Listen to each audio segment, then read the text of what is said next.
Hi there, welcome to the latest episode of my 10-minute moan. Now this 10-minute moan might not be 10 minutes and it certainly won't be a moan. It was just to give folk an update at an amazing event I had the privilege of attending last night. And by the way, I've got a signed, framed Alan McCoist replica 1992 jersey that became available at the event last night. If anybody's interested, I'll cover that at the end.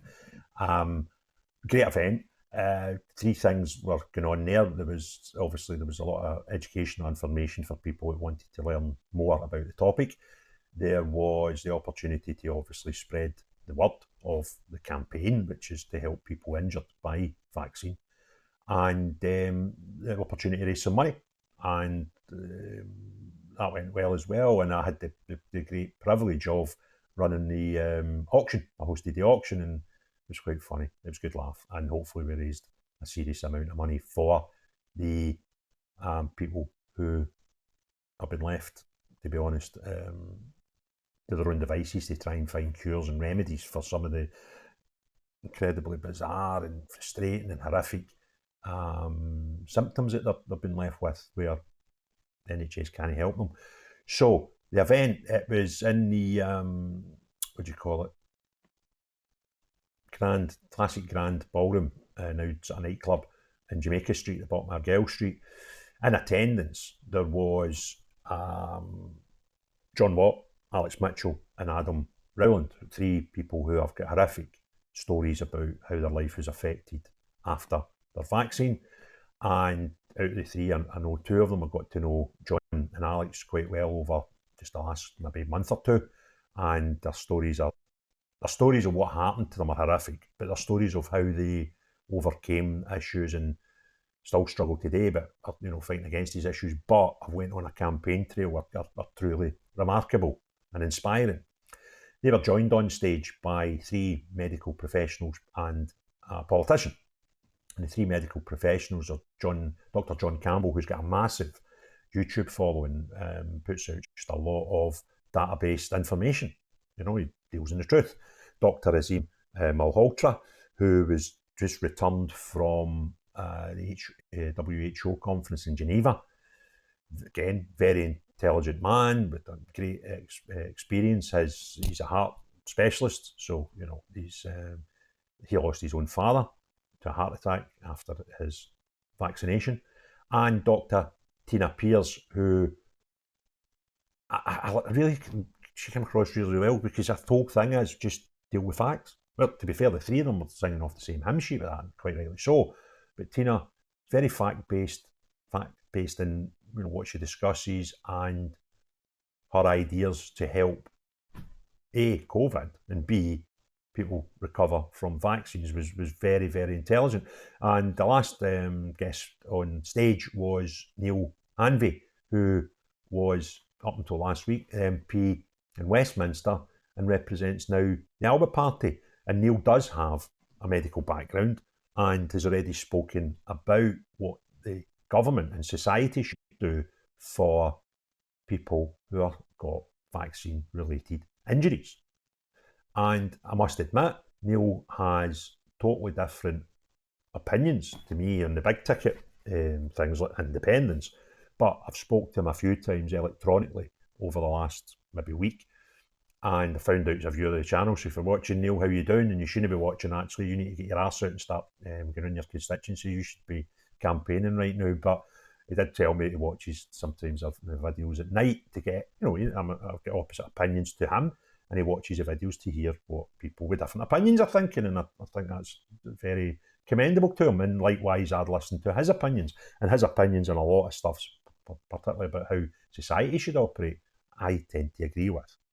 And if I was in Fife and a nationalist in any description, I would be voting for a man like Neale Hanvey. And in normal times, when I wasn't campaigning to get rid of the SNP, I would actually, and that's bizarre, isn't it? I would actually consider voting for a man like Neale Hanvey, because he is, in simple terms, a good guy. He just fancies Scotland being independent, and I don't. But put that to the side and look at all the other stuff, and I do know through talking to him and his associate that was with him last night, that the amount of stuff that Neil's done for his community, his constituency, has been fantastic.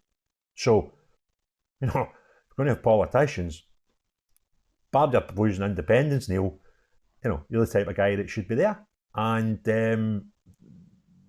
was able to talk about how he believes government should be looking after these people with some horrific injuries. They were also supported by Mick Murphy, a comedian. He went up and done a bit of warm-up, quite funny guy. A lot of Glasgow stories with him. And then a woman who I'm sure I've seen on Twitter before, goes by the wee Glasgow poet, who had written a fantastic piece, and she delivered that just before half-time. And it was all about the sort of journey society has went on since initially us seeing, you know, COVID, news articles about China, and then what was going on in Italy. It seemed to be sort of first place in Europe to get it. And the journey that we went on as people right up to today, where we're left wondering what the hell that was all about, right? Some 4 years later. So it was a fantastic evening. And I was also helping with the microphone in the question and answer session to get the questions off the audience. And it was just heartbreaking. It was genuinely heartbreaking.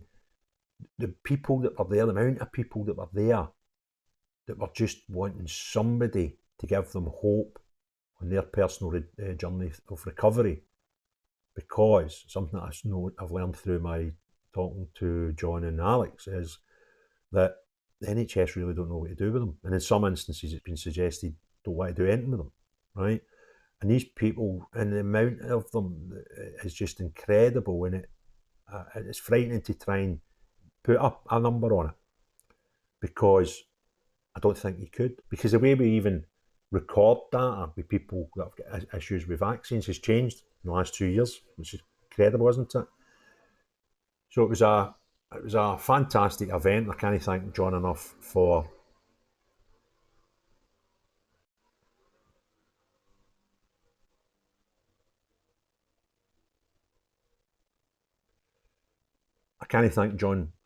first of all inviting me, but secondly for letting me play a small part in the event. And I wish him and his people great success with this. I'm sure this will be the first of many. It was, I spoke to people on the night, right, that were from America, Jersey, Essex, Australia, and I didn't speak to everybody. And you think none of them came to Glasgow because they were on holiday and went and bought tickets because the event happened to coincide with pre-planned things. These are people who came to Glasgow just to watch that event. When you consider that these people have travelled far and wide to possibly just support it, but probably some of them to try and get some hope.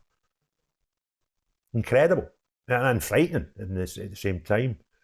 So I really hope they do well, and we've got a few quid raised which will go to help anybody in their group that's injured with things that will be able to try and make their lives a wee bit more bearable going forward. And on that topic, actually, it was strange it would happen. It was it turns out a friend of mine who runs a merchandise business had donated a McCoy shirt to John, and I didn't know the two of them knew each other, so it was quite one of the bizarre things that happens from time to time.